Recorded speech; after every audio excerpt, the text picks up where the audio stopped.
তাকে যত মানুষ ভালোবাসে, এত বেশি মানুষের ভালোবাসা পৃথিবীর ইতিহাসে কেউ অর্জন করতে পারে নাই, কিয়ামত পর্যন্ত কেউ পারবেও না।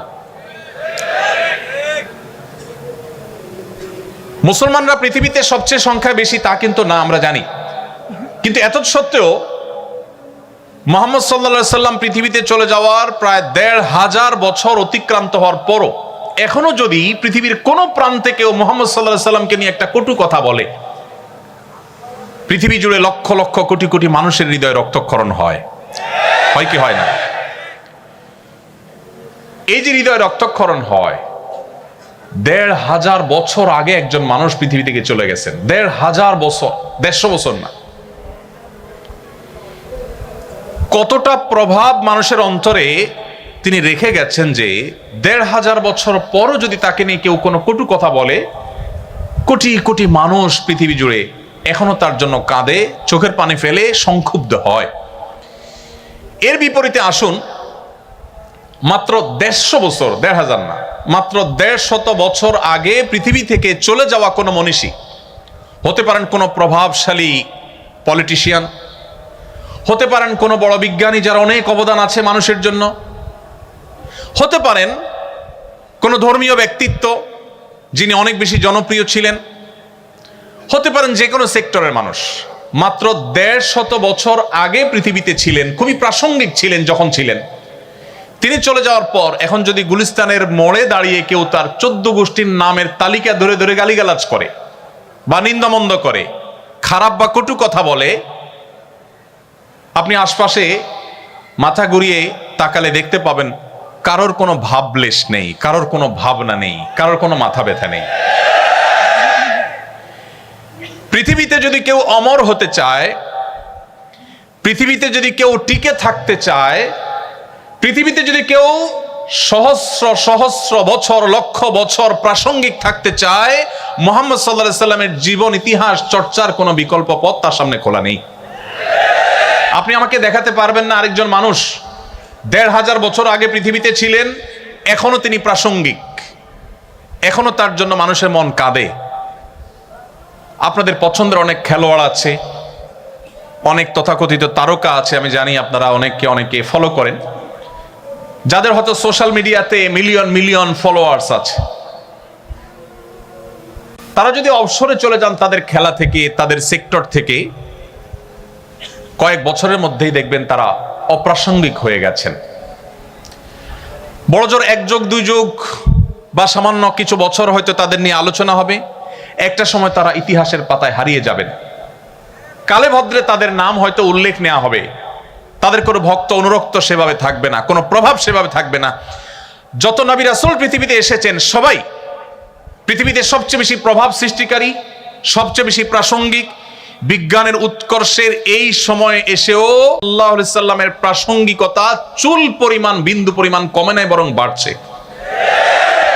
পৃথিবী যত সংকটে নিপতিত হবে, যত সংকটের মুখোমুখি হবে, মানবতা যত বিপর্যস্ত হবে, তত বেশি মুহাম্মদ সাল্লাল্লাহু আলাইহি সাল্লামকে স্মরণ করতে বাধ্য হবে। মানবতার সামনে আল্লাহর প্রেরিত রাসূল, মহান সৃষ্টিকর্তার প্রেরিত দূতের দেখানো পথ ছাড়া সত্যিকারের এবং দীর্ঘস্থায়ী সমাধানের এবং মুক্তির আর কোনো পথ খোলা নেই। ভাইরা আমার, এক্সপেরিমেন্ট বা পরীক্ষা নিরীক্ষা পৃথিবী বহু চালিয়েছে, এখনো চালাচ্ছে। একমাত্র ঘুরে ফিরে যে জীবন দর্শন মানুষের জন্য সবচেয়ে বেশি বাস্তবসম্মত, উপযোগী এবং উপকারী হিসাবে প্রমাণিত, সেটি হলো নবী রাসূলদের আদর্শ। সর্বশেষ নবী মুহাম্মদ মুস্তাফা সাল্লাল্লাহু আলাইহি সাল্লামের জীবনী সেজন্য আমাদের চর্চা করতে হবে। সম্মানিত বন্ধুগণ, কেন আমাদের সিরাত চর্চা করতে হবে? আপনি একজন টকবগে তরুণ হিসেবে যদি আপনি সমাজের অন্যায় অনাচারের বিরুদ্ধে লড়তে চান, বিশেষ করে আমাদের এই প্রিয় স্বদেশের কথা যদি বলি, যেখানে রন্ধ্রে রন্ধ্রে, প্রতিটি খাঁজে ভাঁজে যেখানে অনিয়ম, অন্যায়, অনাচার ছেয়ে গেছে,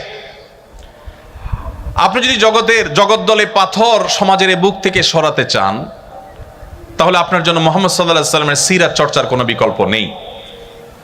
কারণ আপনি দেখবেন মুহাম্মদ সাল্লাল্লাহু আলাইহি সাল্লাম মক্কা যখন আগমন করেছেন, তিনি সেখানকার যত কুসংস্কার ছিল, জাহিলি যুগের যত অন্যায় অনাচার ছিল, যত জঞ্জাল ছিল, সেগুলোকে তিনি দূর করেছেন। কত বছরে? মাত্র 23 বছর সময়ের মধ্যে। শুধু মক্কার অনাচার নয়, তখনকার পৃথিবীতে যত অনাচার ছিল, এই সমস্ত অনাচারগুলোকে একটি একটি করে সবগুলোর কবর রচনা করেছেন মুহাম্মদ সাল্লাল্লাহু আলাইহি সাল্লাম।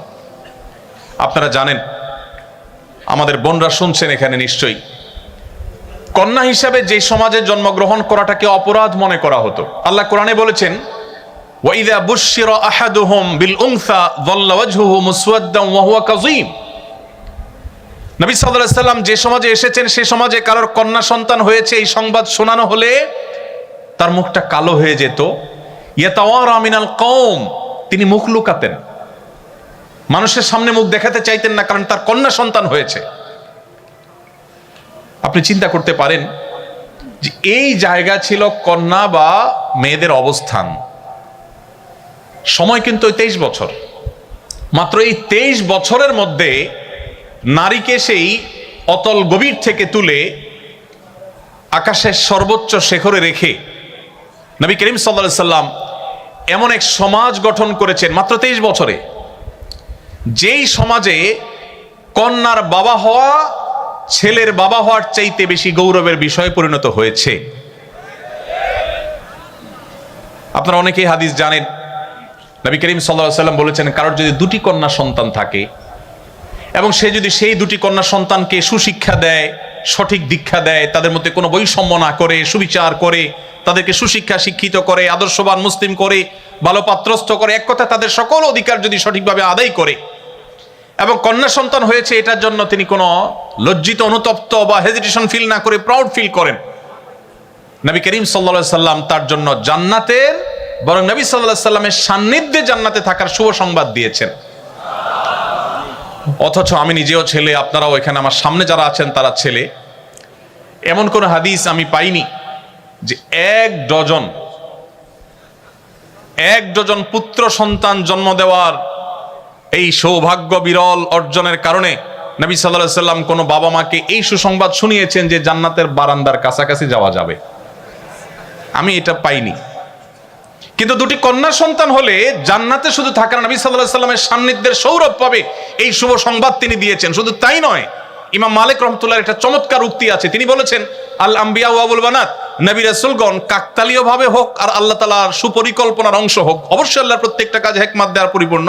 তিনি বলেছেন, যত নবী রাসূল পৃথিবীতে এসেছে অ্যানালাইসিস করলে দেখা যায় বেশিরভাগ নবী রাসূলদেরকে আল্লাহ তাআলা মেয়েদের বাবা করেছেন। আমাদের নবী করিম সাল্লাল্লাহু আলাইহি সাল্লামের ছেলে সন্তান হয়েছে, কিন্তু আল্লাহ তাআলা তাদেরকে একেবারে সেই শৈশবে নিয়ে গেছেন।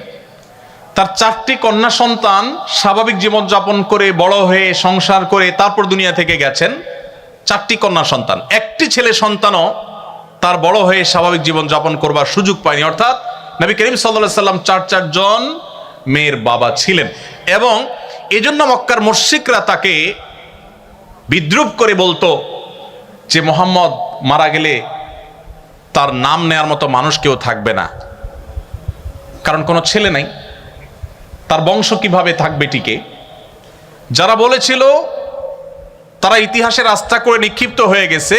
মুহাম্মদ সাল্লাল্লাহু আলাইহি সাল্লামের নামে নামকরণ করা পৃথিবীর যে কোনো দেশে, যে কোনো সমাজে, বিশেষ করে যেখানেই মুসলমান আছে সেখানে আপনি দেখবেন, এমনকি ইংল্যান্ডের সন্তানদের নামকরণের ক্ষেত্রে দেখা গেছে যে প্রায় বছরই সবচেয়ে বেশি সংখ্যক সন্তান বা শিশুদের নাম রাখা হয় মোহাম্মদ নামে।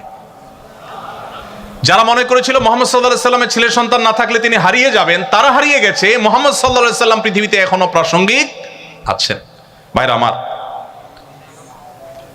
তো সমাজের যে জঞ্জাল, যে কুসংস্কার, এটা যদি আপনি দূর করতে চান, আপনি যদি সংগ্রামী মানুষ হতে চান, সমাজ সংস্কারক হতে চান, তাহলে আপনাকে মুহাম্মদ সাল্লাল্লাহু আলাইহি সাল্লামের সিরাত পাঠ করতে হবে, তার সিরাত চর্চা করতে হবে। কারণ খুব স্বল্পতম সময়ের মধ্যে যে মক্কার মুশরিকেরা কন্যা সন্তান হলে জীবন্ত পুঁতে ফেলতো, তাদের বুকের উপর দাঁড়িয়ে নবী সাল্লাল্লাহু আলাইহি সাল্লামের জীবনের শেষ ওসিয়তগুলোর মধ্যে থেকে ছিল, ফাস্তাউসু বিন-নিসাই খায়রা, তোমরা মেয়েদের ব্যাপারে আমার কাছ থেকে কল্যাণের উপদেশ গ্রহণ করো। নারী জাতিকে তিনি উন্নতির চরম শিখরে, মুক্তির চরম পর্যায়ে তিনি রেখে গেছেন। ভাইরা আমার, আমি একটা কথা প্রায় বলি, আজকে পৃথিবীতে নারীবাদের খুব স্লোগান শুনতে পাবেন, অধিকার অধিকার এই শব্দটা খুব বেশি শুনতে পাবেন। এগুলো শুনলে বেশ আমাদের মধ্যে একটা ভাবসাব আসে যে অধিকার সচেতন, আধুনিক। নবী করিম সাল্লাল্লাহু আলাইহি সাল্লাম যখন পৃথিবীতে মানবতা বুলুণ্ঠিত হয়েছে, তখন মানবতা নিয়ে কাজ করেছেন, তখন কোনো প্রজেক্ট ফাইল তার কাছে ছিল না। এখন পৃথিবীতে অনেকেই অধিকারের কথা বলেন বিভিন্ন বিদেশি ফান্ড বা তহবিল হালাল করবার প্রয়োজনে। এটা একটা ফ্যাশনের বিষয় হয়েছে এখন, তখন ফ্যাশনের বিষয় ছিল না। তো আপনি যদি সমাজে অন্যায় অনাচার দূর করে সংগ্রামী সাধক হতে চান, সমাজ সংস্কারক হতে চান, প্রতিবাদীর ভূমিকায় থাকতে চান, তাহলে মুহাম্মদ সাল্লাল্লাহু আলাইহি সাল্লাম কিভাবে সমাজ সংস্কার করেছেন, কিভাবে এত অল্প সময়ে একটা সমাজকে আমূল পরিবর্তন করে দিয়েছেন, দিন এবং রাত যেরকম তফাৎ এরকম তফাৎ করে দিয়েছেন, সেই সিরাত আপনাকে পাঠ করতে হবে। প্রিয় ভাইরা আমার, আপনি যদি বিরতিহীন পথ চলায় জীবনের অভিষ্ট লক্ষ্যে পৌঁছতে চান, তাহলে আপনাকে মুহাম্মদ সাল্লাল্লাহু আলাইহি সাল্লামের সিরাত চর্চা করতে হবে। কেন? কারণ আপনি দেখবেন নবী করিম সাল্লাল্লাহু আলাইহি সাল্লামের জীবনে তার যে পথ চলা ছিল, এটা ছিল বিরতিহীন। আল্লাহ তাআলা কোরআনে কারিমে নবী করিম সাল্লাল্লাহু আলাইহি সাল্লামকে বলেছেন, হে রাসূল, আপনি রাতের কিছু অংশ আরাম করুন, সারা রাত দাঁড়িয়ে ইবাদত করবেন না, একটু রেস্ট করুন। কারণ ইন্না লাকা ফিন নাহারি সাবহান তাওয়িলা, কারণ দিনে আপনাকে দীর্ঘ পথ সাঁতরাতে হবে। ইন্টারেস্টিং বিষয়, কোরআন বলছে নবী সাল্লাল্লাহু আলাইহি সাল্লামকে রাতে একটু আপনি রেস্ট করুন। সারা রাত জেগে তিনি তাহাজ্জুদ পড়তে চাইতেন। আল্লাহ বলেছেন না, সারা রাত তাহাজ্জুদ পড়বেন না, একটু নিজে রেস্ট করবেন, নিজের রিফ্রেশমেন্টের জন্য সময় রাখবেন, সারা রাত ইবাদত করবেন না। কেন? কারণ দিনে আপনাকে দীর্ঘ পথ সাঁতার কাটতে হবে, সাঁতরাতে হবে। প্রশ্ন হলো, নবী সাল্লাল্লাহু আলাইহি সাল্লাম যে মক্কায় ছিলেন বা মদিনায় ছিলেন, সেখানে সাঁতার কাটার কোনো অপশন ছিল না। এবং তখনকার আরবেরা, এমনকি এখনকার আরাবিয়ানরাও, তারা আমাদের মতো নদীমাতৃক এলাকার মানুষ না। তাদের সাঁতার কাটা বেশিরভাগ মানুষই জানে না বললেই চলে। নবী সাল্লাল্লাহু আলাইহি সাল্লামের জীবনে একবারও সাঁতার কেটেছেন এরকম কোনো বর্ণনা কেউ খুঁজে পাবে না। তাহলে আল্লাহ তাআলা বলতে পারতেন যে আপনাকে দীর্ঘ পথ অতিক্রম করতে হবে, পাড়ি দিতে হবে, হাঁটতে হবে, চলতে হবে, তা না বলে আল্লাহ তাআলা সাঁতার কাটা কেন বললেন? এ বিষয়ে তাফসীর বিশেষজ্ঞ বিশ্লেষক ওলামা ইকরাম বলেন, এখানে আল্লাহ তাআলা একটি বার্তা দিতে চেয়েছেন। সেটি হলো, মানুষ পায়ে হেঁটে চললে একটু বিরতি নেয়, অন্য যে কোনো বাহনে গেলে মানুষ হয়তো একটু বিরতি নেওয়ার অপশন থাকে, কিন্তু কেউ যদি সাঁতার কাটে তাহলে তার গন্তব্যে পৌঁছার আগ পর্যন্ত বিরতির কোনো সুযোগ থাকে না। নবী করিম সাল্লাল্লাহু আলাইহি সাল্লামের যে কাজ, এই কাজ ছিল বিরতিহীন। এই জন্য তার সারা জীবন তিনি বিরতিহীনভাবে চেষ্টা চালিয়েছেন। আপনি যদি সেই মোটিভেশন ধরে রাখতে চান যে কিভাবে আপনি সারা জীবন কাজ করবেন মানুষের কল্যাণে, আল্লাহর সন্তুষ্টি লাভ করে জান্নাত প্রাপ্তির আশায়, তাহলে সেক্ষেত্রে আপনাকে সিরাত চর্চা করতে হবে। কারণ নবী সাল্লাল্লাহু আলাইহি সাল্লাম অভিষ্ট লক্ষ্য অর্জনে বিরতিহীন পথ চলার ক্ষেত্রে যে দৃষ্টান্ত স্থাপন করেছেন, পৃথিবীতে আর কেউ সেটি দেখাতে পারেনি। সম্মানিত উপস্থিতি, আল্লাহর পক্ষ থেকে অর্পিত যে দায়িত্ব, সেই দায়িত্ব পালন করবার জন্য তিনি যে সংগ্রাম করেছেন, সেই সংগ্রাম তার জীবনী গ্রন্থে, তার সিরাত পাঠ করলে বা তার সিরাত চর্চা করলে আপনি আপনার জীবনের পরতে পরতে সেটাকে আপনি প্রাসঙ্গিক এবং রিলেভেন্ট আপনি দেখতে পাবেন। আপনার যদি লিডারশিপ এবং নেতৃত্বের ইচ্ছা থাকে, স্বপ্ন থাকে, তাহলেও আপনাকে সিরাত চর্চা করতে হবে। কারণ নবী করিম সাল্লাল্লাহু আলাইহি সাল্লামকে দেখবেন যে তিনি তরুণ বয়স থেকেই সততা, ন্যায় বিচার, দূরদর্শিতা এগুলোর সবচেয়ে উৎকৃষ্ট উদাহরণ সৃষ্টি করেছেন, দৃষ্টান্ত স্থাপন করেছেন। তিনি কিন্তু যখন বয়সে তরুণ ছিলেন, তখনই মক্কায় বাহির থেকে আসা মানুষজন যারা নির্যাতিত হতো, নানাভাবে নিষ্পেষিত হতো, নানাভাবে জুলুমের শিকার হতো, এই মানুষগুলোর মুক্তির জন্য ঐতিহাসিক যে হিলফুল ফুজুল সংগঠিত হয়েছিল, সেই সংগঠনের সাথে তিনি সম্পৃক্ত হয়ে গেছেন। এবং যখন মক্কার কাবার পুনর্নির্মাণের উদ্যোগ নিলেন নবী সাল্লাল্লাহু আলাইহি সাল্লামের দাদা আব্দুল মুত্তালিব, নবী সাল্লাল্লাহু আলাইহি সাল্লাম তখন কিশোর ছিলেন, অনেক ছোট মানুষ ছিলেন। যখন মক্কার মুশরিকরা সবাই মিলে কাবাঘর ভেঙে যাচ্ছিল, অনেক পুরাতন হয়ে গেছে স্থাপনা, এটাকে পুনর্নির্মাণ করলেন, তখন কালো পাথর যেটি হাজরা আসওয়াদ, এই পাথরটা পুনর্নির্মাণ করে এটিকে আবার আগের জায়গায় স্থাপন করা হবে, এই কাজটি কে করবে, এটা নিয়ে তাদের মধ্যে বিবাদ দেখা দিল। আপনারা জানেন মক্কার মুশরিকদের মধ্যে সেই বিবাদ ছিল, এবং বিবাদটা এতটাই ছিল প্রকট যে সামান্য একটু কুয়া থেকে কার ওঁট আগে পানি পান করলো, এই ঘটনাকে কেন্দ্র করে যুগ যুগ ধরে তারা বংশকে বংশ করে তারা যুদ্ধ করত। সেই জাতি, অবুঝ জাতি, তারা এই পাথর রাখা নিয়ে বিবাদে লিপ্ত হলো, কোনোভাবে মীমাংসা করতে পারলো না। মুহাম্মদ সাল্লাল্লাহু আলাইহি সাল্লামের অভিনব এক কৌশলের মাধ্যমে তার সে অল্প বয়সে তিনি সেই সমস্যার সমাধান করেছেন। লিডারশিপ, নেতৃত্ব দেওয়ার যোগ্যতা, সমাজে মীমাংসা করবার যোগ্যতা, সমাজকে সংকট থেকে উত্তরণের যোগ্যতা তার সেই কৈশোর থেকে তার জীবনে ছিল। আপনি যদি সিরাত গ্রন্থ পড়েন, এরকম প্রতিটি পৃষ্ঠায় পৃষ্ঠায় আপনি এটি দেখতে পাবেন। নবী করিম সাল্লাল্লাহু আলাইহি সাল্লামকে দেখবেন সিদ্ধান্ত গ্রহণে বুদ্ধিমত্তা। শুধুমাত্র হিজরতের সময় মক্কা থেকে তিনি যে মদিনায় চলে যাচ্ছিলেন রাতের অন্ধকারে, যে স্টেপগুলো তিনি অবলম্বন করেছেন, এগুলোর এক একটা নিয়ে বহু পিএইচডি হতে পারে, বহু গবেষণা হতে পারে, হয়েছেও। নবী করিম সাল্লাল্লাহু আলাইহি সাল্লামের যে প্ল্যান ছিল আপনি দেখবেন, তিনি মক্কা থেকে হিজরত করে মদিনায় যাবেন, কাউকে বলেননি, কাছের লোকজনকেও বলেননি। মক্কার সমস্ত মুশরিকদের সবগুলো চোখ তার দিকে, কখন তিনি বের হয়। তারা আঁচ করতে পেরেছে যে তিনি যাবেন, কিন্তু তাদের সবার সে চেষ্টাকে ব্যর্থ করে দিয়ে তিনি সাকসেস হয়েছেন, তিনি চলে গেছেন। তার সন্ধান তারা পায়নি। প্ল্যান কি ছিল? দীর্ঘ আলোচনা, আমি সেদিকে খুব বেশি দীর্ঘ আলোচনা যাব না। আপনি যদি লক্ষ্য করেন দেখবেন, তিনি যাওয়ার আগে সংবাদ সবার কাছ থেকে তিনি আড়ালে রেখেছেন, কাউকে বলেননি, কাছের লোক, পরিবার লোকদেরকেও বলেননি তিনি কখন যাচ্ছেন। যেই বিছানায় তিনি শায়িত ছিলেন, আলী রাদিয়াল্লাহু তাআলা আনহুকে ডেকে এনে ওই বিছানায় শুইয়ে দিলেন, দিয়ে তারপর তিনি চলে গেলেন, যাতে করে তাকে যারা ডিপ মনিটরিং করছে, তখনকার যুগে তো আর বিদ্যুতের আলো ছিল না, এই আলো আধারিতে কেউ একজন বিছানায় শোয়া আছে এটা দেখে তারা যেন ধোকায় পড়ে যায়, তারা যেন মনে করে যে মুহাম্মদ সাল্লাল্লাহু আলাইহি ওয়াসাল্লাম মনে বিছানায় শোয়া আছেন। এই জন্য আলী রাদিয়াল্লাহু তাআলা আনহুকে রাতের গভীরে এনে তার বিছানায় শুইয়ে দিয়ে তিনি বাসা থেকে বের হয়েছে। তিনি জানতেন যে একটানা মদিনায় তিনি যেতে পারবেন না, তাকে ধাওয়া করা হবে। তিনি পথে একটা স্টেপ নিলেন গারে সৌরে। সেই গারে সৌর, সেখানে তিনি অবস্থানকালীন সময়ে খাবার দাবারের কি ব্যবস্থা হবে সেই ক্যাটারিং সার্ভিসের জন্য তিনি দায়িত্ব দিলেন আবু বকর রাদিয়াল্লাহু তাআলা আনহুর কন্যাকে, এবং তাকে দায়িত্ব দিলেন, তিনি যথারীতি দায়িত্ব পালন করলেন। আবার সেই খাবার কিভাবে পৌঁছানো হবে, মক্কার মুশরিকরা তো ফলো করবে, এই জন্য দায়িত্ব দিলেন আরেকজনকে, ট্রান্সপোর্টের দায়িত্ব। যাকে ট্রান্সপোর্টের দায়িত্ব দেওয়া হলো, তাকে পরিকল্পনা বুঝায় দেওয়া হলো, তিনি ছাগলের রাখাল নিয়ে, যিনি খাবার যাবেন তার পেছন থেকে ছাগলের রাখাল নিয়ে একজন যাবেন, যাতে করে তার যে পদচিহ্নগুলো আছে এগুলো ছাগল পায়ে হেঁটে মারিয়ে সেটাকে মিশিয়ে ফেলে। মক্কার মুশরিকরা যাতে আঁচ করতে না পারে পায়ে হেঁটে কোথায় গিয়েছে, গারে সৌরটা ঠিক কোন জায়গায়, যেন ধরতে না পারে। এরপরে সেখানে মক্কার মুশরিকদের গতিবিধি জানার জন্য সংবাদদাতা হিসাবে, মিডিয়া হিসাবে আলাদা ডিপার্টমেন্টকে দায়িত্ব দিলেন, তারা সেই সংবাদ তাকে পৌঁছাতো নিয়মিত।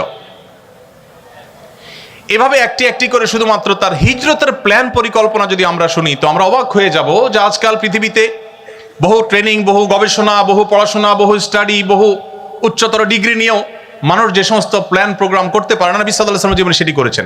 সবচেয়ে মজার বিষয় হলো, তার 23 বছরের সামগ্রিক জীবনে একটি জায়গা আপনি খুঁজে বের করতে পারবেন না যে তিনি একটা স্টেপ নেওয়ার পরে বলেছেন ওহ সরি, ভুল হয়ে গেছে, একটাও দেখাতে পারবেন না। গাইডেড বাই আল্লাহ সুবহানাহু ওয়া তাআলা। তো আপনি যদি লিডারশিপ চান, সিদ্ধান্ত গ্রহণের বুদ্ধিমত্তা চান, আপনাকে মুহাম্মদ সাল্লাল্লাহু আলাইহি ওয়াসাল্লামকে পাঠ করতে হবে। আপনি যদি সহযোগিতা এবং পরামর্শ ভিত্তিক সমাজ গড়ে তুলতে চান, প্রতিষ্ঠান গড়ে তুলতে চান, আজকে পৃথিবী জনগণের মতামত নিয়ে সরকার গঠন করার কথা বলে। আজকে বিভিন্ন কাজের ক্ষেত্রে কেউ একক সিদ্ধান্ত দেওয়ার পরিবর্তে পরামর্শ ভিত্তিক কাজকে অ্যাপ্রিসিয়েট করে। নবী করিম সাল্লাল্লাহু আলাইহি সাল্লাম এমন সমাজ গঠন করেছেন, আল্লাহ তাআলা কোরআনে কারিমে বলেছেন ওয়া আমরুহুম শুরা বাইনাহুম, তিনি পরামর্শ ভিত্তিক সমাজ গঠন করেছেন। এবং পৃথিবীর ইতিহাসের সর্বপ্রথম দ্বিপাক্ষিক লিখিত চুক্তি, ঐতিহাসিক মদিনা সনদ তিনি রচনা করেছেন।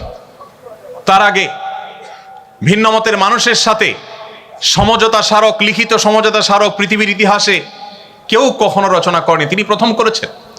নবী করিম সাল্লাল্লাহু আলাইহি সাল্লামের যে লিডারশিপ ছিল, সেখানে যে বিনয় ছিল, তার যে বিনম্রতা ছিল, আপনি দেখতে পাবেন। এক সাহাবী বলেছেন, বাহির থেকে আগত কোনো মানুষ মদিনায় এসে, যখন মুহাম্মদ সাল্লাল্লাহু আলাইহি সাল্লাম মদিনার শাসক, রাষ্ট্রপ্রধান, তখন তাকে খুঁজে পেতে তাদের অনেক সময় বেগ পেতে হতো।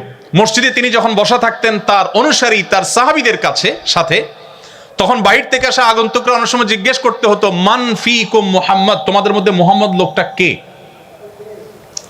আপনি একটু কল্পনা করার চেষ্টা করুন, একজন নবী, আমাদের সমাজের কোনো পাতি নেতা না, একজন নবী, একজন রাসূল, যার জন্য তার উম্মতরা জীবন দিতে ঈমানের কারণে বাধ্য, এই রকম অনুসারী। এখন তো পাতি নেতাদের বিপদে হলে তাদের অনুসারীরা তাদের আগে পালাবে, কিন্তু মুহাম্মদ সাল্লাল্লাহু আলাইহি সাল্লামের সেই সাহাবা একরাম, যারা তার জন্য জীবন দিতে প্রস্তুত, এই রকম ভক্তদের মধ্যে, এইরকম সাহাবীদের মধ্যে যখন তিনি বেষ্টিত থাকতেন, বসে থাকতেন, বাহির থেকে আসা অচেনা আগন্তুক মানুষ, যিনি ব্যক্তি মুহাম্মদ সাল্লাল্লাহু আলাইহি সাল্লামকে চিনে না, জিজ্ঞেস করতে হতো, মান ফিকুম মুহাম্মদ, তোমাদের মধ্যে মুহাম্মদ লোকটা কে? তার বসার বিনয়ের ভাব কেমন ছিল যে তাকে আলাদা করে খুঁজে বের করা যেত না। তার অ্যাটিটিউড দেখে, তার বসার স্টাইল দেখে বিনয় কাকে বলে পৃথিবীকে শিক্ষা দিয়েছেন মুহাম্মদ সাল্লাল্লাহু আলাইহি সাল্লাম।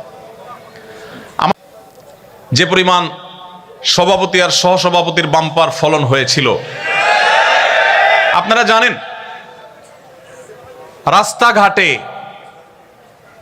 বাজারে, বন্দরে যেই কোনো নেতা যদি হেঁটে যান আর সাথে নেতার অনুসারী বা চামচারা থাকে, নেতাকে আর অনুসারীকে এটাকে জিজ্ঞেস করার কোনো দরকার হবে? কেন হবে না? নেতার জামার যে মার, পাঞ্জাবির যে কড়কড়া মড়কড়া মরমড়া ভাব, নেতার যে হাব ভাব, নেতার যে ওসফোস, নেতার যে স্টাইল, তার যে অহংকার, তার যে অহমিকা, এটা দেখে একটা শিশুরও বুঝতে কষ্ট হবে না যে এখানে নেতাকে আর অনুসারী কে। মুহাম্মদ সাল্লাল্লাহু আলাইহি সাল্লাম বিনয়ের সে দৃষ্টান্ত স্থাপন করেছেন যে অনুসারীদের মধ্যে থেকেও তিনি এমন ভাবে হারিয়ে যেতেন যে তাকে আলাদা করে খুঁজে বের করতে হতো। তার বসার মধ্যে এরকম কোন আজকালকার বিশ্বের নেতাদের মতো কোনো অহংকারী দৃষ্টিভঙ্গি কখনো ছিল না, সেরকম ভাব কখনো ছিল না। আপনি যদি লিডারশিপ শিখতে চান তাহলে আপনাকে মুহাম্মদ সাল্লাল্লাহু আলাইহি সাল্লামকে কেন পাঠ করতে হবে? ভাইরা আমার, আপনার লিডারশিপের জন্য আরেকটা জিনিস প্রয়োজন হলো অন্যকে অনুপ্রাণিত করবার ক্ষমতা। অন্যকে অনুপ্রাণিত করবার যে ক্ষমতা মুহাম্মদ সাল্লাল্লাহু আলাইহি সাল্লামের আছে, পৃথিবীর ইতিহাসে কোনো কেউ মানুষকে এত বেশি অনুপ্রাণিত করতে পেরেছেন আমার মনে হয় শুধু মুসলিম নয়, আমার অমুসলিম বন্ধুরাও যদি নিরপেক্ষভাবে বিশ্লেষণ করেন, বিবেচনা করেন, আমার মনে হয় তাদের কাছে দিনে আলামত পরিষ্কার হবে যে মুহাম্মদ সাল্লাল্লাহু আলাইহি সাল্লাম যেভাবে মানুষকে অনুপ্রাণিত করতে পেরেছেন, এতটা অনুপ্রাণিত, এতটা মোটিভেটেড পৃথিবীর ইতিহাসে কেউ কোনোদিন কাউকে করতে পারে নাই। ১৫০০ বছর পর আজও তার কোন নির্দেশ পেলে মুসলমানরা জীবন দেওয়ার জন্য প্রস্তুত হয়ে যায়, সর্বস্ব ত্যাগ করার জন্য প্রস্তুত হয়ে যায়। আপনি আর কাকে দেখাতে পারবেন? নেতা বক্তব্য দিয়ে বের হলেই অনুসারীরা ভাঙচুর শুরু করে দেয়। নেতা বের হতে না হতেই নেতার নির্দেশ পায়ের নিচে পিষ্ট করে ফেলে, ভুলে যায় মানবীয় প্রকৃতি, বাস্তবতা।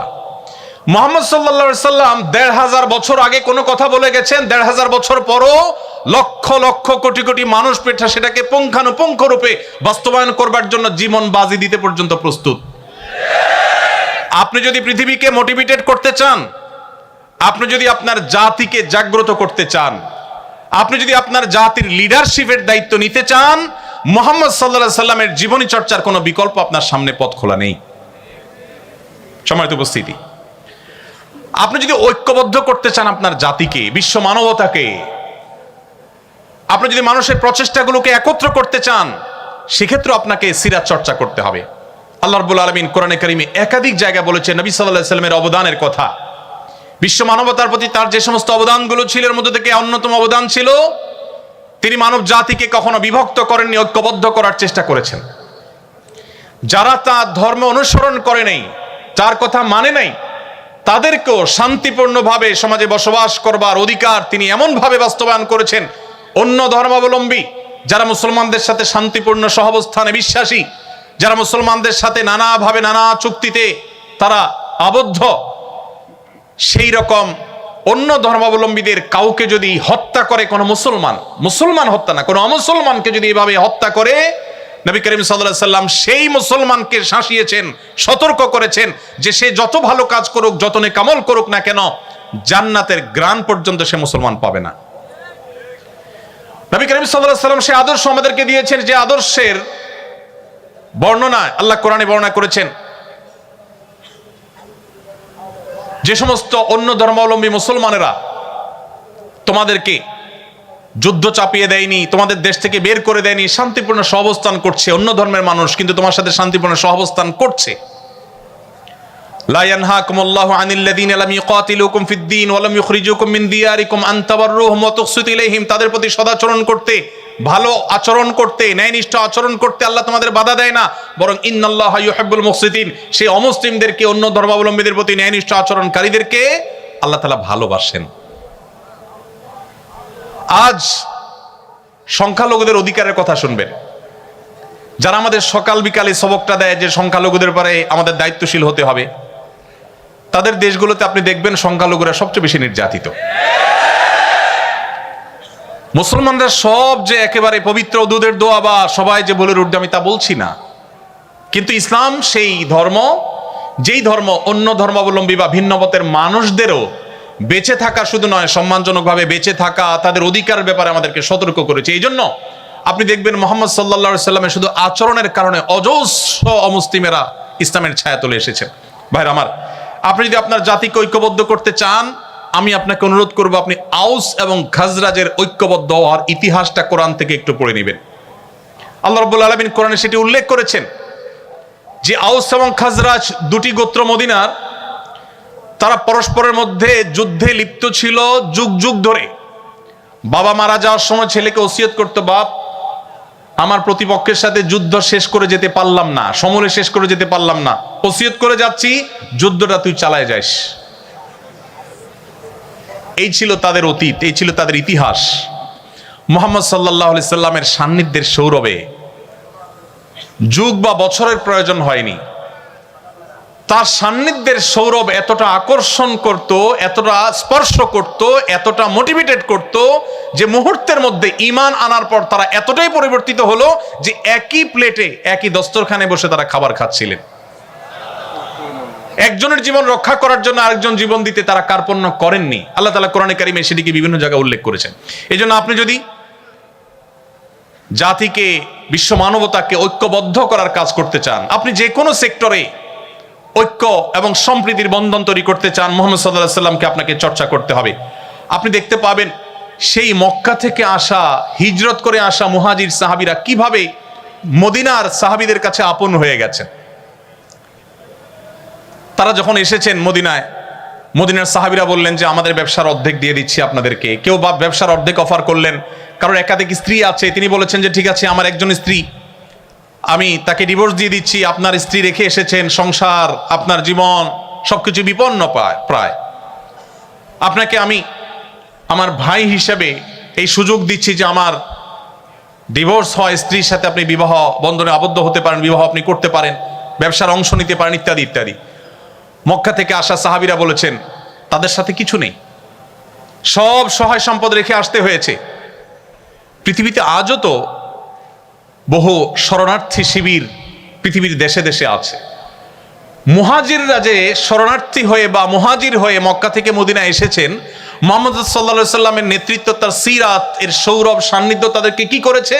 তারা যখন অফার পেয়েছেন মক্কাবাসী তাদেরকে তাদের সম্পদের অর্ধেক দিয়ে দিতে চেয়েছেন মদিনাবাসী, তখন তারা বললেন না, সম্পদের অর্ধেক দেওয়ার প্রয়োজন নাই, আপনারা আমাদেরকে বাজার দেখিয়ে দিন, আপনাদের বাজারে গিয়ে আমরা পরিশ্রম করব, ব্যবসা বাণিজ্য করব, কেনাবেচা করব, এই দেশের অর্থনীতিতে আমরা অবদান রাখব, অর্থনীতির চাকাকে আমরা সচল করব, আমরা আপনাদের বোঝা হতে চাই না, আমরা এখানে এসে আপনাদের অর্থনীতিতে ভূমিকা রাখতে চাই। তারা রেখেছেন, প্রতিষ্ঠিত হয়েছেন, মদিনাকে সমৃদ্ধ করেছেন, সবচেয়ে বেশি সমৃদ্ধ করেছেন মুহাম্মদ সাল্লাল্লাহু আলাইহি সাল্লামের নেতৃত্বে। ভাইরা আমার, এভাবে আপনি যদি অর্থনৈতিক মুক্তির কথা বলেন, অর্থনৈতিক মুক্তি আমাদের এই দেশের জন্য খুব বেশি গুরুত্বপূর্ণ। ভাইরা আমার, আপনারা জানেন আমাদের একটা কালভার, একটা ব্রিজ এটা করতে হলে বিদেশের দিকে তাকাইতে হয়। তারা আমাদেরকে কিছু টাকা পয়সা দেয়, লোন দেয়, আল্লাহর হস্তে না। লোন দেওয়ার পর সাথে 10টা-20টা শর্ত দিয়ে দেয়। লোন দেয় ব্রিজ করার জন্য, শর্ত দেয় আমার পাঠ্য বইয়ে আমার ছেলে মেয়েকে কি পড়াতে হবে সে বিষয়ে। লোন দেয় তারা আমাদের অবকাঠামো উন্নয়নের জন্য, শর্ত দেয় এদেশের মুসলিম, হিন্দু, খ্রিস্টান, বৌদ্ধ সকল ধর্মের মানুষের ধর্মীয় মূল্যবোধ পরিপন্থী বিষয়কে সমাজে পুশ করাবার জন্য। ভাইরা আমার, এই সুযোগ তারা এজন্য পায় যে আমরা অন্য অনেক দিক থেকে বাহ্যিক মুক্তি লাভ করলে অর্থনৈতিক মুক্তি আমাদের হয়নি। আপনি যদি অর্থনৈতিক মুক্তি লাভ করতে চান, কিভাবে?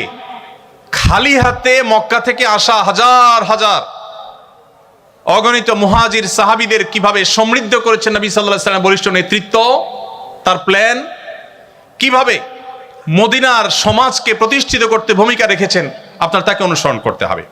মুহাম্মদ সাল্লাল্লাহু আলাইহি সাল্লাম মুহাজির এবং আনসারদের মধ্যে যে ভ্রাতৃত্বের বন্ধন তৈরি করেছেন, তার একটি ঘটনা বলে আমি শেষের দিকে যাব। নবী করিম সাল্লাল্লাহু আলাইহি সাল্লাম একবার শুনতে পেলেন দুজন সাহাবী, একজন মুহাজির একজন আনসার, একজন মদিনার মানুষ আর একজন মক্কা থেকে আসা মানুষ, কোন একটা বিষয় নিয়ে মানুষ হিসাবে বাদানুবাদ হয়েছে, পানি তোলা নিয়ে সম্ভবত বাদানুবাদ হয়েছে। তো একজন তার স্বজাতিকে ডেকে বলেছেন, হে আমার স্বজাতি ভাইয়েরা, ধরুন মুহাজির ভাইয়েরা, তোমরা কোথায় আছো, আসো, আমার সাথে এর গন্ডগোল লাগছে। অনেক সময় লাগে না এরকম, যে এলাকা ধরে টান দেয় মানুষ।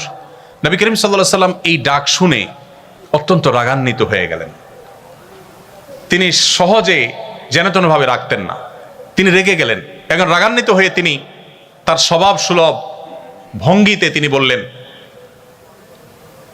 দাউহা মালি আরা দাওয়াল জাহিলিয়া, ইসলাম পূর্ব জাহিলি বর্বর যুগের আরবদের যে গোত্রপ্রীতি, গোত্রভক্তি তাদেরকে অন্ধত্ব নিয়ে যেত এবং মারামারি কাটাকাটিতে লিপ্ত করত, সে ডাক আমি কেন শুনতে পেলাম?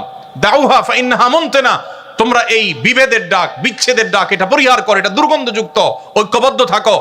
এরকম গোত্রভিত্তিক ডাক এবং অ্যাসোসিয়েশন করে পরস্পরের বিরুদ্ধে লেগে যাওয়া, নবী সাল্লাল্লাহু আলাইহি সাল্লাম সেটাকে অত্যন্ত চমৎকারভাবে দমন করেছেন এবং সম্প্রীতির যে উজ্জ্বল উদাহরণ তিনি স্থাপন করেছেন, পৃথিবীর ইতিহাস সেটি করে দেখাতে পারবেন। আপনি সাহাবীদের ইতিহাস যদি পড়েন, কিভাবে আউস খাজরাজ সহ আরো বহু আপনার বিবাদমান এবং মত পার্থক্যে থাকা জাতিগুলো কিভাবে ঐক্যবদ্ধ হয়েছে একটা প্রাচীরের মতো, মুহাম্মদ সাল্লাল্লাহু আলাইহি ওয়াসাল্লামের সিরাত আপনি চর্চা করলে দেখতে পাবেন।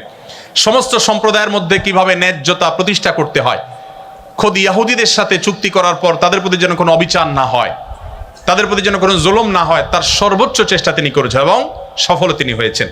নবী করিম সাল্লাল্লাহু আলাইহি সাল্লাম আখিরাত মুখী যে চিন্তা চেতনা, এটা তৈরি করার জন্য তিনি ভূমিকা রেখেছেন।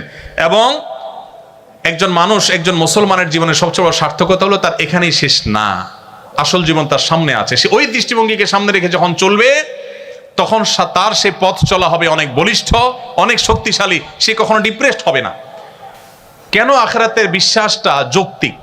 বিজ্ঞানের উৎকর্ষের এই যুগে আমাদের অনেকেরই মনে প্রশ্ন জাগে, আমরা মারা যাওয়ার পর আবার আল্লাহ তাআলা সৃষ্টি করবেন, আমাদের বিচার হবে, জান্নাত হবে বা জাহান্নাম হবে। কেন এটা অপরিহার্য? এটা এই জন্য অপরিহার্য, একজন মানুষের জীবনে যদি দুনিয়ায় সব শেষ হয়ে যায়, তাহলে তার জীবনের যৌক্তিক পরিসমাপ্তি কখনোই সম্ভবপর হবে না। কেন হবে না? ধরুন একজন মানুষ সারা জীবন জুলুমের শিকার হয়েছেন, সারা জীবন জুলুমের শিকার হয়েছেন, হতে পারে না যে তিনি আদালতে গেছেন সেখানে ন্যায় বিচার পান নাই, সামহাও ন্যায় বিচার পান নাই, হয়তো তিনি নিজের বিষয়টা তুলে ধরতে পারেন নাই, যেভাবে হোক তিনি ন্যায় বিচার থেকে বঞ্চিত হয়েছেন। এই লোকটা যদি মারা যান, তাহলে তার এই সমাপ্তি কাঙ্ক্ষিত সমাপ্তি না। কিন্তু একজন ইমানদার আখিরাতে বিশ্বাসী মানুষ, তিনি মনে করেন, তিনি জানেন, মনে প্রাণে বিশ্বাস করেন, দৃঢ় বিশ্বাস আছে যে তার এই মৃত্যুর পর আল্লাহর সামনে দাঁড়াতে হবে। দুনিয়ার কোথাও যদি তিনি সুবিচার না পান, কোনো টেনশন নাই, আল্লাহ তাআলা বিচার করবেনই করবেন। দুনিয়ার সব জায়গায় যদি ঠকে যান, তার টেনশনের কোনো কারণ নাই, তিনি শুধু সবকিছু সহ বুঝে পাবেন। দুনিয়ার সব জায়গায় তো নিগৃহীত থাকেন, আল্লাহর কাছে তিনি নিগৃহীত হবেন না। এই যে আখিরাতের প্রতি বিশ্বাসের যৌক্তিকতা, প্রয়োজনীয়তা, এটা মানুষের জীবনের যৌক্তিক পরিসমাপ্তি এবং এন্ডিং দিকে মানুষকে নিয়ে যায়। মুহাম্মদ সাল্লাল্লাহু আলাইহি ওয়াসাল্লাম সিরাত পাঠ করলে আপনি সেই যাত্রা এবং সেদিকে আপনি যেতে পারবেন। ভাইরা আমার, এর ফলশ্রুতিতে আপনার ইবাদত এবং কর্মের মধ্যে অপূর্ব সমন্বয় এবং ভারসাম্য আপনি সৃষ্টি করতে পারবেন। দায়িত্ববোধ এবং জবাবদিহিতার চেতনা তৈরি হবে। যে আল্লাহর প্রতি বিশ্বাস করে, আখিরাতের প্রতি বিশ্বাস করে, তার ভিতরে আখিরাতের প্রতি জবাবদিহিতার বোধ তাকে সবসময় মনিটরিং করে, সে কখনো ভুল পথে পরিচালিত হতে পারে না। আমরা নামধারী মুসলমান যারা আখিরাতের প্রতি বিশ্বাস দুর্বল, আমরা হয়তো একদিকে মুসলমান দাবি করছি, আবার অন্যায় অনাচারে লিপ্ত হচ্ছি। সত্যিকারের মুসলমান এবং আখিরাতে বিশ্বাসী হলে সে কখনো সে নিজের বিশ্বাসের পরিপন্থী কাজ করতে পারে না। এই জন্য নবী সাল্লাল্লাহু আলাইহি ওয়াসাল্লাম সিরাত এটা কেন আমাদের জন্য আজ গুরুত্বপূর্ণ? কারণ সেটি আমাদের জীবনে জবাবদিহিতার চেতনাকে তৈরি করবে। আল্লাহর নিকট দাঁড়াতে হবে, জবাবদিহি করতে হবে। এই চেতনা যদি আমাদের মধ্যে জাগ্রত হয়, তাহলে পৃথিবীর কোনো মনিটরিং সিস্টেমের প্রয়োজন হবে না। প্রত্যেকটা মানুষ নিজেকে নিজে মনিটর করবেন। এবং হাজার উদাহরণ আছে যে আল্লাহর ভয়ে ভীত সন্ত্রস্ত হয়ে আল্লাহর সামনে দাঁড়াবার ভয়ে বহু অন্যায় কাজ মানুষ পরিহার করেছেন। মুসলমানদের মধ্যে কম বেশি আমরা এরকম বহু দৃষ্টান্ত আমরা খুঁজে পাবো। আমি উপসংহারে চলে আসি, রাত অনেক হয়েছে। নবী করিম সাল্লাল্লাহু আলাইহি সাল্লামের সিরাত এটা আমাদের চর্চা করতে হবে, পাঠ করতে হবে। এমনকি যদি আমার কোনো অন্য ধর্মাবলম্বী বন্ধু থাকেন, তিনিও সত্যানুসন্ধানী হলে কিভাবে একজন মানুষ এত অল্প সময়ে তার মিশনকে সাকসেস করে গেছেন, এত বাধা মাথায় নিয়ে এসে সবচেয়ে দ্রুততার সাথে সাফল্যের শেখরে পৌঁছেছেন কিভাবে, তার সম্পর্কে জানার কৌতূহল একজন মানুষ হিসেবে আপনার মধ্যে জাগা উচিত। আর মুসলমান হিসাবে, নবী সাল্লাল্লাহু আলাইহি সাল্লামের উম্মত হিসাবে আমাদের মধ্যে জাগা আরো বেশি কর্তব্য এবং গুরুত্বপূর্ণ। এই জন্য আমি আজকের এই সেমিনারে আপনাদের প্রতি উদাত্ত আহ্বান রাখতে চাই। নবী করিম সাল্লাল্লাহু আলাইহি সাল্লামের সিরাত, তার জীবন চরিত শুরু থেকে শেষ পর্যন্ত, তার পৃথিবীতে আবির্ভাবের আগের বিশ্ব পরিস্থিতি থেকে নিয়ে পৃথিবীকে তিনি যেই জায়গায় রেখে গেছেন, এই পুরো সময়টুকুকে পাঠ বরং পুনর্পাঠ, বারবার পাঠ করার জন্য আমি উদাত্ত আহ্বান আপনাদেরকে রাখতে চাই। আত্মশুদ্ধি, উন্নত চরিত্র গঠন, সুন্দর সমাজ গঠন, আমাদের সার্বিক মুক্তি এবং আমাদের সার্বিক সাফল্যের জন্য সিরাত চর্চার কোনো বিকল্প পথ আমাদের সামনে খোলা নেই। আজও পৃথিবীতে যত মানুষ ইসলামের ছায়াতলে আসেন, তারা নবী করিম সাল্লাল্লাহু আলাইহি সাল্লামের সিরাত পাঠ করে মুগ্ধ হয়ে অথবা কোরআন পাঠ করে মুগ্ধ হয়ে তারা ইসলামের পথে আসেন। নবী করিম সাল্লাল্লাহু আলাইহি সাল্লামের জীবদ্দশায়ও যারা ইসলামের ছায়াতলে এসেছেন, আপনি তাদের জীবনী চর্চা করলে দেখবেন যে এক একজন নবী সাল্লাল্লাহু আলাইহি সাল্লামের চরিত্র মাধুর্য দেখে তার জীবন ইতিহাসে মুগ্ধ হয়ে তারা ইসলামের ছায়াতলে এসেছেন। অতএব সিরাত চর্চা করার জন্য আপনাদেরকে আমি উদাত্ত আহ্বান করতে চাই। সিরাত চর্চার জন্য বছরে বা কালে ভদ্রে একটি বা দুটি সিরাত সেমিনার আয়োজন করা যথেষ্ট নয়। কমপক্ষে 3টি সিরাত গ্রন্থ আমি আপনাকে অনুরোধ করব আপনি কিনবেন এবং এটিকে পড়বেন, শুরু থেকে শেষ পর্যন্ত পড়বেন। সম্ভব হলে পাঠচক্র, গ্রুপ স্টাডি করবেন এবং পরিবারের সদস্যদেরকে নিয়ে যদি পাঠ করতে পারেন সেটি আরো ভালো। আমি আপনাকে আল্লাহর উপরে ভরসা রেখে একটি নিশ্চয়তা দিতে চাই, সেটি হলো আপনি নবী সাল্লাল্লাহু আলাইহি সাল্লামের সিরাত শুরু থেকে শেষ পর্যন্ত যদি জানতে পারেন, যেটি বলছিলাম তার আবির্ভাবের আগের পৃথিবী এবং তিনি পৃথিবীকে যে জায়গায় রেখে গেছেন, এই পুরোটুকুকে যদি আপনি অধ্যয়ন করতে পারেন, তাহলে আপনার সিরাত পাঠের আগের ঈমান আর সিরাত পাঠের পরের ঈমানের মধ্যে আকাশ এবং পাতাল তফাত এবং পার্থক্য আপনি নিজে অনুভব করবেন ইনশাআল্লাহ। আমি সেজন্য আপনাদেরকে আল্লাহ তাআলার যে নির্দেশনা, যেটি দিয়ে আমি শুরু করেছিলাম, সেটি বলে আমি শেষ করতে চাই। আল্লাহ রাব্বুল আলামিন বলেছেন, লাকাদ কানা লাকুম ফি রাসূলিল্লাহি উসওয়াতুন হাসানা, তোমাদের জন্য আল্লাহর রাসূলের জীবনীতে রয়েছে সর্বোত্তম অনুপম আদর্শ, তুলনাহীন আদর্শ, যার কোনো তুলনা কারোর সাথে চলে না। সেটি রয়েছে মুহাম্মদ সাল্লাল্লাহু আলাইহি সাল্লামের জীবনীতে। আল্লাহ তাআলা শুধু আমাদেরকে কোরআন দেননি, তিনি কোরআন ব্যাখ্যা করবার জন্য, বিশ্লেষণ করবার জন্য রাসূল দিয়েছেন। তিনি চাইলে জিবরিলকে দিয়ে কাবার ছাদে আসমান থেকে কোরআন পাঠিয়ে দিতে পারতেন অলৌকিকভাবে। মক্কার মুশরিকদের বুঝতে সুবিধা হতো যে আল্লাহর তরফ থেকে অলৌকিকভাবে এসেছে। তিনি তার রাসূল সাল্লাল্লাহু আলাইহি সাল্লামকে দিয়ে আমাদেরকে কোরআনের নির্দেশগুলোর বাস্তব উদাহরণ আমাদের সামনে স্থাপন করেছেন। সর্বশেষ একটি দৃষ্টান্ত দিয়ে আমি শেষ করছি, সেটি হলো ডক্টর খন্দকার আব্দুল্লাহ জাহাঙ্গীর রাহিমাহুল্লাহর নাম আপনারা শুনেছেন, ইসলামী বিশ্ববিদ্যালয়ের কুষ্টিয়ার প্রফেসর ছিলেন। স্যার একটি উপমা দিতেন অত্যন্ত চমৎকার। স্যার বলতেন, আমরা যে ফোন ব্যবহার করি, এই মোবাইলগুলো সাধারণত দুই প্রকারের। কিছু আছে যেগুলো আমরা বাটন ফোন বলি, যেগুলোতে নেট ইউজ করা যায় না, ক্যামেরা থাকে না, ইত্যাদি ইত্যাদি। এই বাটন ফোন। আরেকটা হলো স্মার্টফোন। স্যার বলতেন আল্লাহ রাব্বুল আলামিন মানুষকে সৃষ্টি করেছেন স্মার্টফোনের মতো করে, আর অন্য যত প্রাণী আছে সব প্রাণীকে সৃষ্টি করেছেন বাটন ফোনের মতো করে। বাটন ফোনের মধ্যে যেই ক্যালকুলেটর দেওয়া আছে ওইটা পরিবর্তন করা যায় না। যেই ফোন বুক দেওয়া আছে, যা যা দেওয়া আছে তাতেই থাকে। গেমস যেগুলো দেওয়া আছে নতুন করে আর কোনো গেম সেখানে ডাউনলোড করা যায় না, ফিক্সড যা যা দেওয়া আছে তা। আর স্মার্টফোনের মধ্যে দামি দামি স্মার্টফোনগুলোতে আপনাকে একটা প্লে স্টোর, অ্যাপ স্টোর দেওয়া থাকবে। আপনি ক্যালকুলেটর কোন ডিজাইনেরটা নামাবেন, কোন অ্যাপটা নামাবেন, কোন গেমসটা ডাউনলোড করবেন, কোনটা সেট করবেন, এটার চয়েস আপনার হাতে দেওয়া হয়েছে। আপনি চাইলে আপনার সুবিধা মতো, পছন্দ মতো অ্যাপ আপনি নামায় নিতে পারেন। অন্যান্য প্রাণীকে এই অপশন দেওয়া হয়নি, তারা বাটন ফোনের মতো। একটা হাঁস, একটা মোরগ, একটা গরু, একটা ছাগল, অন্যান্য প্রাণী আল্লাহ রাব্বুল আলামিন তার ভিতরে যা দেওয়া সব বিল্ট ইন দিয়ে দিয়েছেন, সব সেট আপ আগে থেকে আছে, নতুন কিছু ঢুকাবার সুযোগ নেই। এই জন্য পশু পাখি, অন্যান্য প্রাণী তারা চাইলেও মানুষের মতো জ্ঞানে, বিজ্ঞানে, বুদ্ধিতে, মেধায় তারা তাদের যোগ্যতার স্বাক্ষর রাখবার অপশনই নেই। আল্লাহ তাআলা সেট করে দিয়েছেন যে হাঁস সে পানিতে ভাসবে। এজন্য জন্মের পরপরই দেখবেন হাঁস পানিতে ভাসতে পারে, তাকে শেখাতে হয় না।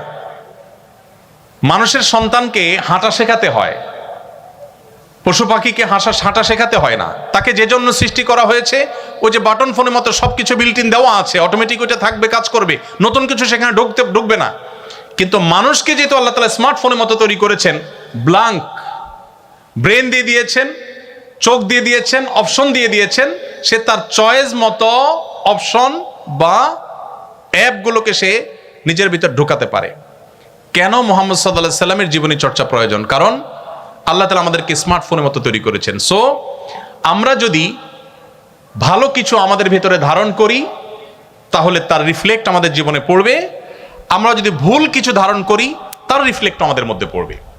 এজন্য আমাদের এই জীবনকে আলোকিত করবার জন্য, সমৃদ্ধ করবার জন্য আমাদের জীবনের পদে পদে মুহাম্মদ সাল্লাল্লাহু আলাইহি সাল্লামকে পাঠ করতে হবে, তাকে ডাউনলোড করতে হবে, তাকে ধারণ করতে হবে এবং তাকে চয়েস করতে হবে। কারণ মানুষ অনুসরণ প্রিয়, কাউকে না কাউকে সে অনুসরণ করে, কারণ না কারোর দ্বারা সে প্রভাবিত হয়। আপনি যদি সর্বশ্রেষ্ঠটাকে ডাউনলোড করেন, আপনার ভেতরে ধারণ করেন, তাহলে আপনার জীবন আলোকিত হবে, সুন্দর হবে, সমৃদ্ধ হবে।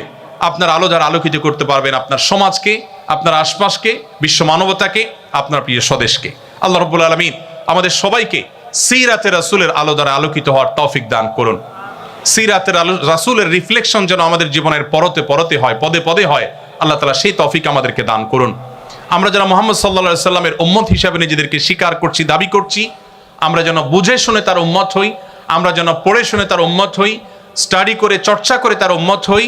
তার উম্মত হওয়ার এই গৌরব যেন সত্যিকারের গৌরবের পরিণত হয়, সেজন্য প্রয়োজনীয় পদক্ষেপ গ্রহণ করা, আমাদের জীবনের প্রত্যেকটা ক্ষেত্রে সিরাতকে জানা এবং আমাদের জীবনে, আমাদের সমাজে, আমাদের পরিবারে, রাষ্ট্রে সর্বত্র যেন স্টাবলিশ করার তৌফিক আল্লাহ তাআলা দান করেন।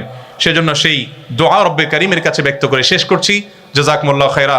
আসসালামু আলাইকুম ওয়া রাহমাতুল্লাহি ওয়া বারাকাতুহু।